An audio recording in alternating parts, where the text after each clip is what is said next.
Good morning students, Martin Luther college আয়োজিত online ক্লাসে তোমাদেরকে সুস্বাগতম জানাচ্ছি। লাস্ট ক্লাসে আমরা জিনতত্ত্ব চ্যাপ্টার 11 জিনতত্ত্ব এবং বিবর্তন সম্পর্কে স্টার্ট করেছিলাম। তো কিছু গুরুত্বপূর্ণ শব্দ জিনতত্ত্বের যেগুলো নিয়ে আমরা আলোচনা করতেছিলাম। তো চলো শুরু করি। লাস্ট ক্লাসে এই ওয়ার্ডগুলো সম্পর্কে বলেছিলাম, আজকে আরেকটু বলে দেই যাতে ধরতে পারো। সেটা হচ্ছে প্রথম যেই ওয়ার্ডটা ছিল সেটা হচ্ছে ফ্যাক্টর বা জিন। মূলত যে কোনো জীবের একটি বৈশিষ্ট্যের জন্য দায়ী হচ্ছে ক্রোমোজোম।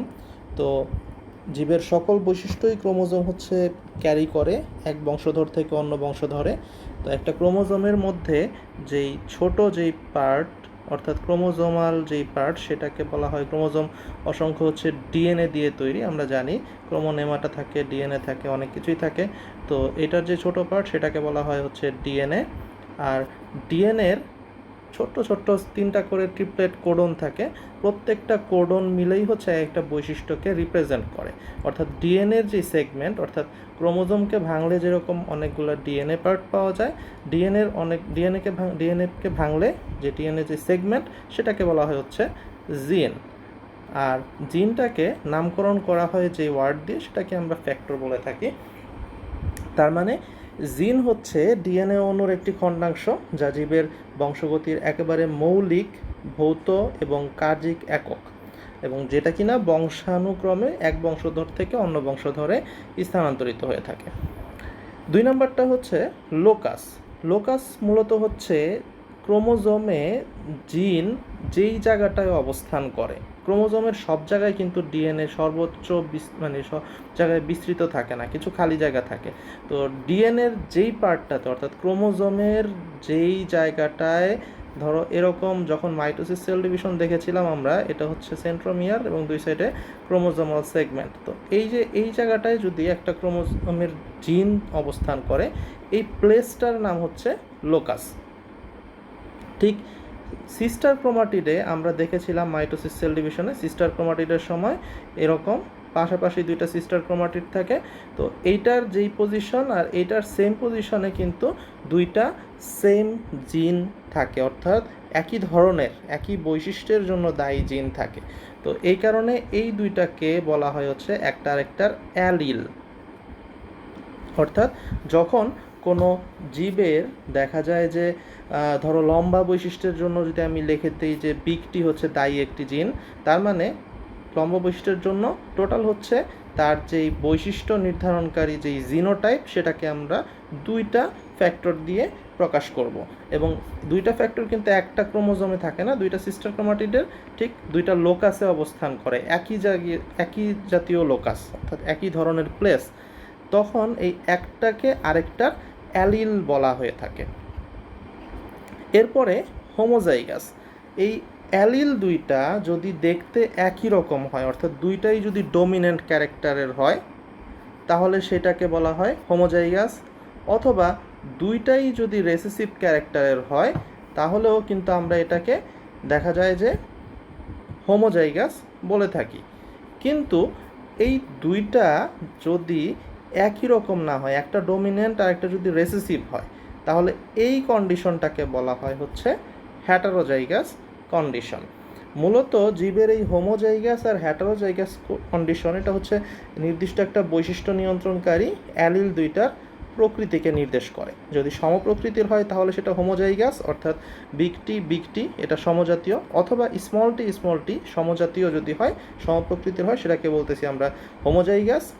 আর এখানে যদি বিগটি আর স্মল টি যদি পাশাপাশি রয়েছে, অর্থাৎ সমপ্রকৃতির না, একটা ডমিনেন্ট আর একটা হচ্ছে রেসেসিভ, তখন সেটাকে বলা হয় হচ্ছে হ্যাটারোজাইগাস কন্ডিশন। তো এতটুকু আমরা লাস্ট ক্লাসে বলেছিলাম। আজকে আরও কিছু নতুন ওয়ার্ড সম্পর্কে জানবো, চলো দেখি। প্রথমেই যেটা আছে সেটা হচ্ছে প্রকট বৈশিষ্ট্য। আমরা মাত্রই হ্যাটারোজাইগাস কন্ডিশন আর হোমোজাইগাস কন্ডিশন দেখলাম, যে এরকম বিগটি অথবা বিগটি স্মল টি এরকম কন্ডিশনটাকে বলা হয় হচ্ছে হোমোজাইগাস। আর বিগটি স্মল টি যখন বিগ টি অথবা হচ্ছে স্মল টি এরকম যদি কন্ডিশন থাকে তাহলে সেটাকে বলতেছি আমরা হোমোজাইগাস, অথবা বিগ টি আর স্মল টি যদি পাশাপাশি থাকে তখন সেটাকে আমরা বলতেছি হেটারোজাইগাস কন্ডিশন। তো এই হোমোজাইগাস কন্ডিশনে আমরা মূলত দেখতেছি যে দুইটাই এখানে হয় প্রকট অথবা দুইটাই প্রচ্ছন্ন, অর্থাৎ লম্বা বৈশিষ্ট্যের জন্য দায়ী জিন আরেকটা হচ্ছে খাটো বৈশিষ্ট্যের জন্য দায়ী জিন। যদি ডমিন্যান্ট ক্যারেক্টার দুইটাই থাকে, ডমিন্যান্ট বলতে শব্দের অর্থই হচ্ছে প্রকট বৈশিষ্ট্য, আর যদি ডমিন্যান্ট আর রেসেসিভ দুইটা পাশাপাশি থাকে তখন সেটাকে বলতেছি আমরা রেসেসিভ অর্থাৎ হেটারোজাইগাস কন্ডিশন। তো প্রকট বৈশিষ্ট্যটা মূলত হচ্ছে এরকম, যদি একজোড়া বিপরীত বৈশিষ্ট্যের মধ্যে একটা বৈশিষ্ট্য, অর্থাৎ এই দুইটার, এটা লম্বার জন্য দায়ী জিন, এটা খাটোর জন্য দায়ী জিন, কিন্তু আমার যেই দুইটা মিলে যে কন্ডিশন সেটাকে যদি লম্বা বলা হয়, তার মানে কি দেখতেছি আমরা, এই বড় যেই বিগ টি লেটার সেটা বৈশিষ্ট্য প্রকাশ করতেছে এবং রেসেসিভ এই ছোট টি যেটা এটা বৈশিষ্ট্য প্রকাশ করতে পারছে না। এই বড় টিটাকে বলা হয় হচ্ছে প্রকট বৈশিষ্ট্য বা ডমিন্যান্ট ক্যারেক্টার। অপরদিকে এই ছোটটা যেহেতু তার বৈশিষ্ট্যটা প্রকাশ করতে পারছে না, অর্থাৎ সে প্রকট বৈশিষ্ট্যটার বাধা পেয়ে বা প্রকট বৈশিষ্ট্যটার ক্ষমতার জোরে সে হচ্ছে প্রচ্ছন্ন জিনটা বৈশিষ্ট্য প্রকাশ করতে পারতেছে না, অর্থাৎ ছোট জিনটা বৈশিষ্ট্য প্রকাশ করতে পারতেছে না, এটাকেই বলা হয় এর প্রচ্ছন্ন জিন, অর্থাৎ যে জিনটা বৈশিষ্ট্য প্রকাশ করতে পারছে না সেটাকেই বলা হয় প্রচ্ছন্ন বৈশিষ্ট্য বা প্রচ্ছন্ন জিন। এরপরে বলা আছে সেটা হচ্ছে ফিনোটাইপ। ফিনোটাইপ মূলত হচ্ছে একটা যে কোনো একটা জীবের যে একটা বাহ্যিক লক্ষণ, অর্থাৎ জিনোটাইপ দ্বারা নিয়ন্ত্রিত একটা জীবের বাহ্যিক লক্ষণ। এটা জীবের হচ্ছে আকার প্রকাশ করতে পারে, আকৃতি প্রকাশ করতে পারে, বর্ণ প্রকাশ করতে পারে। মূলত সদৃশ ফিনোটাইপধারী দুইটা জীবের জিনোটাইপ একই রকম হয় অথবা ভিন্নও হতে পারে। যেমন আমরা এখানে দেখতেছি যে এটাও একটা লম্বা, এটাও কিন্তু একটা লম্বা, এটা হচ্ছে জিনোটাইপ। বিগ টি যখন লিখলাম সেটা হচ্ছে জিনোটাইপ। এই জিনোটাইপধারী এটার জন্য যে বৈশিষ্ট্যটা আমরা বাংলায় বলতেছি সেটাকে বলতেছি কি, লম্বা। লম্বা হচ্ছে একটা দেহের আকৃতিকে বোঝাচ্ছে। এটাও কিন্তু লম্বা, বাট এটা হচ্ছে হেটারোজাইগাস কন্ডিশন। এই লম্বা কথাটুকু এটা হচ্ছে ফিনোটাইপ। ফিনোটাইপ মূলত হচ্ছে আউটার মানে বাহিরের আকার, আকৃতি অথবা বর্ণ যে কোনো একটা বৈশিষ্ট্যকে যেটা আমরা ভাষায় প্রকাশ করি সেটাকেই বলা হয় ফিনোটাইপ। আর জিনোটাইপটা হচ্ছে মূলত এই ফিনোটাইপের জন্য দায়ী যেই জিনগুলো হেটারোজাইগাস থাকতে পারে, হোমোজাইগাস থাকতে পারে, অর্থাৎ একই থাকতে পারে অথবা ভিন্ন থাকতে পারে। এই যে যেই জিন দুইটার অবস্থা, অর্থাৎ বিগ টি দিয়ে যেটা প্রকাশ করলাম, অথবা বিগ টি অথবা স্মল টি পাশাপাশি লিখে যেই প্রকাশটা করলাম লম্বা বৈশিষ্ট্যটাকে, এটাকে বলা হয় জিনোটাইপ। এখন আসি এক সংকর কাকে বলে বা দ্বিসংকর কাকে বলে। এক সংকর সাধারণত ইংরেজিতে বলা হয় মোনোহাইব্রিড ক্রস। জীবের দেখা যায় যদি একজোড়া বিপরীত বৈশিষ্ট্যের উপর দৃষ্টি রেখে যে সংকরায়ন করা হয় বা ক্রস করানো হয় সেটাকে বলা হয় এক সংকর ক্রস বা মোনোহাইব্রিড ক্রস। যেমন আমি যদি এখানে এটাকে বলতেছি স্মল টি, এটাকে বলা হচ্ছে খাটো। অর্থাৎ আমি কোনো একটা জীবের এই লম্বা বৈশিষ্ট্য আর খাটো বৈশিষ্ট্যকে মাথায় রেখে যদি আমি দুইটা একই ধরনের প্রজাতির দুইটা জীবের মধ্যে যদি আমরা ক্রস করাই, অর্থাৎ যদি আমি দেখি এরকম ব্যাপারটা,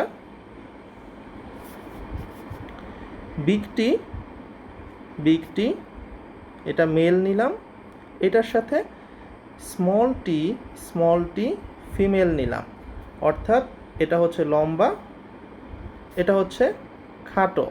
জাস্ট আমাদের ক্রস করার যেই বৈশিষ্ট্য সেটা হচ্ছে জীবটির আকৃতিগতভাবে সেটা লম্বা হবে না খাটো হবে।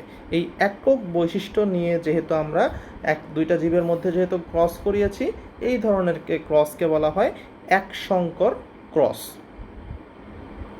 একইভাবে যখন জীবের দুইটা বিপরীতধর্মী বৈশিষ্ট্যের উপর দৃষ্টি রেখে সংকরায়ন বা ক্রস করানো হয়, যেমন আমি যদি একটা জীবের দেখা যায় যে দুইটা বৈশিষ্ট্য নিলাম, একটা হচ্ছে কালো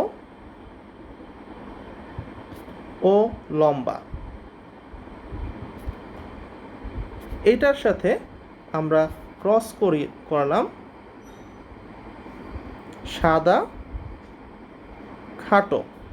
অর্থাৎ কালোর জন্য যদি আমি বিগ বি জিনোটিপ নিয়ে থাকি এবং লম্বার জন্য বিগ টি এটা মেল নিলাম, সাদার জন্য এখানে স্মল বি ফিমেল নিলাম।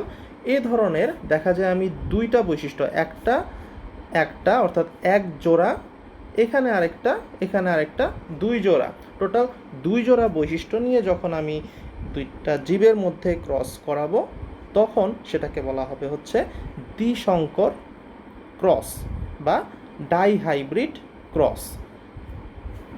মেন্ডেলের যে প্রথম সূত্রটা রয়েছে সেটা মূলত হচ্ছে মনোহাইব্রিড ক্রস বা একসংকর ক্রসের উপরে রয়েছে, এবং মেন্ডেলের দ্বিতীয় সূত্র যেটা রয়েছে সেটা হচ্ছে দ্বিসংকর ক্রস বা ডাইহাইব্রিড ক্রসের উপরে করানো হয়েছে। আমরা কিছুক্ষণ পরেই দেখব। চলো মেন্ডেলের প্রথম সূত্র দেখি। মেন্ডেল প্রকৃতপক্ষে নিজে কোনো মতবাদ প্রবর্তন করেননি। তিনি তার গবেষণাপত্রে সংকরায়ন সংক্রান্ত পর্যবেক্ষণের একটি তাত্ত্বিক এবং পরিসংখ্যানিক ব্যাখ্যা দিয়েছিলেন। পরবর্তীকালে কার্ল লরেন্স, যিনি কিনা 1900 সালে মেন্ডেলের অনুরূপ একটি গবেষণার ফলাফল প্রকাশ করেছিলেন, এবং মেন্ডেলের এই আবিষ্কারে বংশগতির যে মৌলিক দুইটা সূত্র উপস্থাপনযোগ্য বলে তিনি প্রথম প্রচার করেন। অর্থাৎ মেন্ডেলের প্রথম সূত্র বা দ্বিতীয় সূত্র এটা কিন্তু কার্ল লরেন্সের উপস্থাপনার জন্যই এই গবেষণার ফলাফলটা প্রকাশ হয়েছিল। যেহেতু সূত্র দুইটা মেন্ডেলের গবেষণার উপর ভিত্তি করে রচিত, তাই সূত্র দুইটাকে মেন্ডেলের সূত্র নামেই অভিহিত করা হয়। তো মেন্ডেলের যে প্রথম সূত্র সেটাকে সাধারণত বলা হয় পৃথকীকরণ সূত্র, বা দেখা যায় যে ল অফ সেগ্রেগেশন বলা হয়। তো ল অফ সেগ্রেগেশনে তিনি মূলত মেন্ডেলের প্রথম সূত্রে মনোহাইব্রিড ক্রস দেখিয়েছিলেন, অর্থাৎ একই জাতীয় অর্থাৎ এক জোড়া বিপরীত বৈশিষ্ট্যের দুইটা জীবের মধ্যে তিনি ক্রস করিয়েছিলেন। তিনি মূলত দেখেছিলেন যে সংকর জীবে বিপরীত বৈশিষ্ট্যের যে ফ্যাক্টরগুলা বা জিনগুলা এগুলো মূলত মিশ্রিত বা পরিবর্তিত হয় না, এটা মূলত পাশাপাশি অবস্থান করে, এবং জনন কোষ যখন সৃষ্টি করে তখন তারা পরস্পর থেকে পৃথক হয়ে যায়। এই কারণে এটাকে পৃথকীকরণ সূত্র বলে। অর্থাৎ প্রথম যেই সংকর জীবটা পাওয়া যায় সে মনোহাইব্রিড ক্রসের ফলে সেখানে বিপরীত বৈশিষ্ট্যগুলা মিশ্রিত হয়ে যায় না বা পরিবর্তিত হয়ে যায় না, বরং পাশাপাশি অবস্থান করে, এবং যখন তারা পরবর্তী প্রজন্ম বা বংশধরের জন্য গ্যামেট তৈরি করে বা জনন কোষ সৃষ্টি করে তখন জাস্ট পরস্পর থেকে পৃথক হয়ে যায়।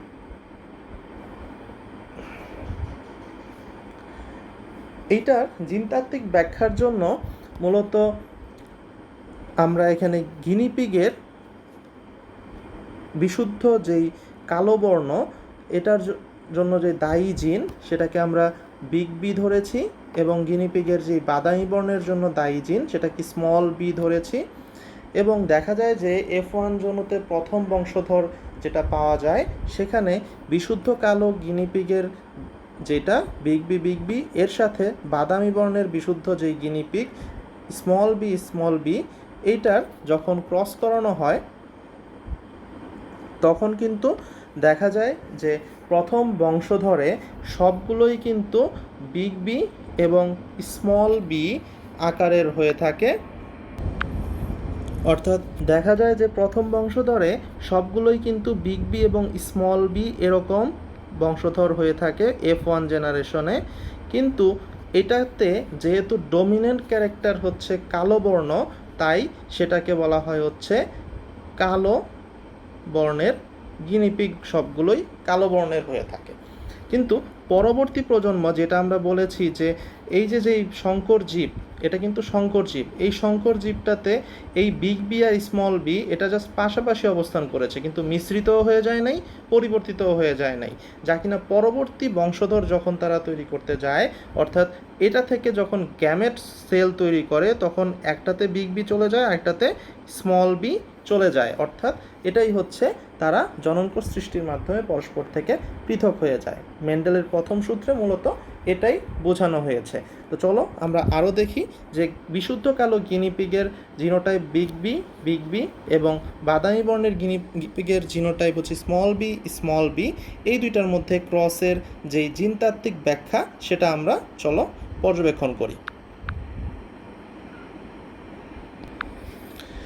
এখানে মূলত হচ্ছে যেটা দেখানো হয়েছে গিনিপিগের এই যে উদাহরণ, যেটা মেন্ডেলের প্রথম সূত্র ব্যাখ্যা দেওয়া যায়, এখানে প্যারেন্ট ওয়ানে আমরা প্রথমেই বলেছিলাম যে বিশুদ্ধ কালো গিনিপিগ নিয়েছি এবং বিশুদ্ধ বাদামি গিনিপিগ নিয়েছি। এখানে মেল হচ্ছে বিগ বি এবং ফিমেল যেটা বিশুদ্ধ বাদামি গিনিপিগ সেটা হচ্ছে স্মল বি নেওয়া হয়েছে। তো দুইটা থেকেই দেখো গ্যামেট যখন এসেছে একই রকমের, বিগ বি থেকে কিন্তু একটা গ্যামেটই আসবে, অর্থাৎ যেটাই আসুক সেটা হচ্ছে বিগ বি হবে। একইভাবে স্মল বি থেকে যখন গ্যামেট ফর্মেশন হবে, গ্যামেট কিন্তু স্মল বি হবে। এটার অন্যতম কারণ যে আমরা জানি যে যে কোনো জীব তার সে কিন্তু একটা ডিপ্লয়েড, তার সেলগুলো কিন্তু থাকবে ডিপ্লয়েড, জীব একটা একক জীব হিসেবে যখন থাকবে, এই কারণে এটা কিন্তু বিগ বি অথবা স্মল বি জোড়া হিসেবে থাকে। কিন্তু আমরা জানি গ্যামেট যখন হয় তখন কিন্তু সে ডিপ্লয়েড থাকে না, সে হচ্ছে হ্যাপ্লয়েড থাকে। গ্যামেট হচ্ছে অলওয়েজ আমরা স্মল এন দিয়ে প্রকাশ করি, অর্থাৎ সে হচ্ছে haploid. That's why big B থেকে অনলি একটা বিগ বি আসবে এবং স্মল বি থেকে অনলি একটা স্মল বি আসবে। এবং প্রথম বংশধর অর্থাৎ সংকর জীব যখন তৈরি হবে তখন দেখো বিগ বি একটা আর একটা স্মল বি মিলিত হয়ে বিগ বি স্মল বি তৈরি করেছে। এটাই হচ্ছে মেন্ডেলের পর্যবেক্ষণকৃত প্রথম সংকর জীব, যা কিনা মেন্ডেল বলেছেন যে সংকর জীবে বিপরীত বৈশিষ্ট্যগুলো পাশাপাশি অবস্থান করবে, মিশ্রিত হবে না বা পরিবর্তিত হবে না, অর্থাৎ সকল গিনিপিগগুলোই হচ্ছে কালো বর্ণের হবে। এবং এই কন্ডিশনটাকে বলা হয়, যেহেতু বিগ বি এবং স্মল বি দুইটা জিনই এখানে উপস্থিত, এটাকে বলা হয় হচ্ছে হ্যাটারোজাইগাস কন্ডিশন। পরবর্তীতে তারা যখন বংশধর তৈরি করতে যাবে, অর্থাৎ F1 জেনারেশন যখন নিজেদের মধ্যে ক্রস করবে, তারা নিজেরাই যখন প্যারেন্ট হিসেবে আচরণ করবে, তখন F1-এর যে সংকর কালো এই মেল আর F1-এর সংকর যেই কালো ফিমেল, এদের মধ্যে যখন ক্রস হবে তখন বিগ বি স্মল বি এটাই কিন্তু এই সংকর জীব দুইটার মধ্যে ক্রস হবে। এবং সংকর জীবের মধ্যে ক্রস হলে দেখা যাবে যে বিগ বি এবং স্মল বি, এখানেও ঠিক বিগ বি এবং স্মল বি এগুলো কিন্তু গ্যামেট ফর্মেশনের সময় পরস্পর থেকে জাস্ট পৃথক হয়ে গিয়েছে। এটাকেই বলা হয় ল অফ সেগ্রেগেশন, অর্থাৎ বিগ বি যেটা কিনা একটা বিগ বি একটা গ্যামেটে চলে গেছে এবং একটা স্মল বি কিন্তু অন্য একটা গ্যামেটে চলে গিয়েছে। এখানেও দেখো এই বিগ বি স্মল বি থেকেও একটা গ্যামেট বিগ বি যেটা কিনা একটা গ্যামেটে চলে গেছে, স্মল বিটা কিন্তু আরেকটা গ্যামেটে চলে গিয়েছে, অর্থাৎ গ্যামেট ফর্মেশনের সময় তারা এই জিনগুলা বা বৈশিষ্ট্যগুলার যে দায়ী ফ্যাক্টর সেটা আলাদা আলাদা গ্যামেটে চলে গেছে, অর্থাৎ নিজেদের থেকে পৃথক হয়ে গিয়েছে। তো F2 জেনারেশন অর্থাৎ সেকেন্ড জেনারেশনের এই গ্যামেটগুলো নিয়ে, এই মেল দুইটা গ্যামেট ফিমেল দুইটা গ্যামেট টোটাল 4টা গ্যামেট নিয়ে যেই বংশধর হয়, এটা মূলত চেকার বোর্ড, একটা চতুর্ভুজ আকৃতির যে আয়ত আকৃতির যে বক্সটা দেখানো হয়েছে এটাকে বলা হয় চেকার বোর্ড, যার মাধ্যমে বংশধর সাধারণত হিসেব করা হয়। এখানে 4টা মাত্র গ্যামেট, দ্যাটস ওয়াই জিনিসটা ছোট হয়েছে। আমরা যখন মেন্ডেলের দ্বিতীয় সূত্র দেখব তখন অনেক বড় হবে, তখন চেকার বোর্ডও আকারে বড় হবে, প্রায় 16টা জীবের হিসাব পাবো আমরা। এখানে মূলত 4টা গ্যামেট, দ্যাটস ওয়াই হচ্ছে আমরা এখানে 2 আর 2 মিলে হচ্ছে 2 2 4, দ্যাট মিনস আমরা এখানে মাত্র 4টা প্রজন্ম পাবো, নতুন বংশধর পাবো। 4টার মধ্যে দেখা যায় এখানে বিগ বি আর এই বিগ বি মিলে এখানে যেই মাঝখানের কন্ডিশনটা এসেছে, এটা মূলত দেখা যাচ্ছে এখানে বিগ বি এবং বিগ বি দুইটাই হচ্ছে হোমোজাইগাস কন্ডিশন। এই হোমোজাইগাস কন্ডিশনের দুইটাই হচ্ছে দেখা যাচ্ছে ডমিন্যান্ট ক্যারেক্টার, যেটা কিনা কালো বর্ণের জন্য দায়ী দুইটাই জিন। তাই এই বংশধরের যে প্রথম জীবটি আমরা পেলাম বিগ বি, এটাকে আমরা বলবো হচ্ছে কালো। এরপরে দ্বিতীয় যেটা পাচ্ছি বিগ বি এবং স্মল বি অর্থাৎ হ্যাটারোজাইগাস কন্ডিশন, এখানেও আরেকটি হ্যাটারোজাইগাস কন্ডিশন অর্থাৎ বিগ বি এবং স্মল বি পাচ্ছি। অর্থাৎ বিগ বি এবং স্মল বি যেটা পাইলাম এখানে হচ্ছে দুইটা হচ্ছে হ্যাটারোজাইগাস কন্ডিশন। এখানে বিগ বি যেহেতু ডমিন্যান্ট ক্যারেক্টার আর স্মল বি যেহেতু রিসেসিভ ক্যারেক্টার, তাই এই জীবের বৈশিষ্ট্যটি কিন্তু কালোই রয়েছে, এটা কিন্তু বাদামি হয়নি, কারণ বিগ বি যেই কালো বর্ণের জন্য দায়ী জিন এটা হচ্ছে ডমিন্যান্ট। আরেকটি জীব তৈরি হয়েছে যেটা হচ্ছে স্মল বি এবং স্মল বি ক্যারেক্টারের। স্মল বি মূলত হচ্ছে বাদামি বর্ণের জন্য দায়ী জিন ছিল, তাই এই নতুন যে স্মল বি জিনোটাইপধারী যেই জীবটি হবে, গিনিপিগটি হবে, সেখানে কোনো ডমিন্যান্ট ক্যারেক্টার কালো নেই, সবগুলোই রিসেসিভ ক্যারেক্টার বাদামি, তাই এই জীবটির কালার হয়েছে বাদামি। তাই আমরা দেখলাম যে কালো বর্ণের জীব হচ্ছে টোটাল 3টি,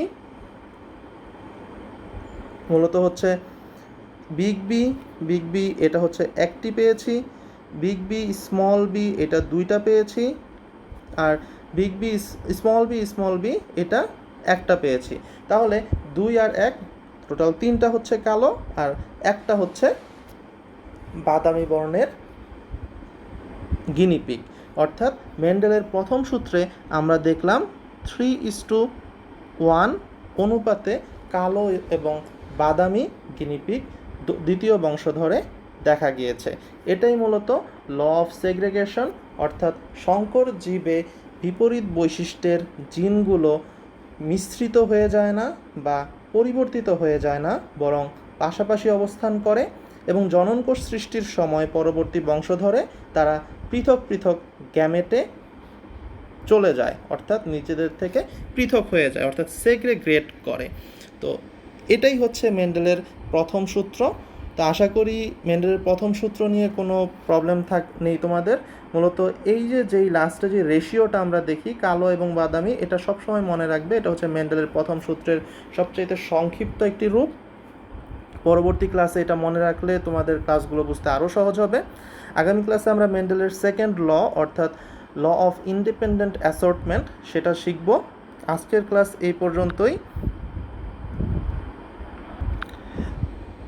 আজকের ক্লাস নিয়ে যদি কোনো কোশ্চেন থেকে থাকে অবশ্যই কমেন্ট বক্সে কমেন্ট করবে এবং তোমাদের উপস্থিতি নিশ্চিত করার জন্য নাম এবং রোল লিখতে ভুল করবে না। তোমাদের সুস্থ জীবন কামনা করে আজকের ক্লাস এখানেই শেষ করছি। সবাইকে অসংখ্য ধন্যবাদ।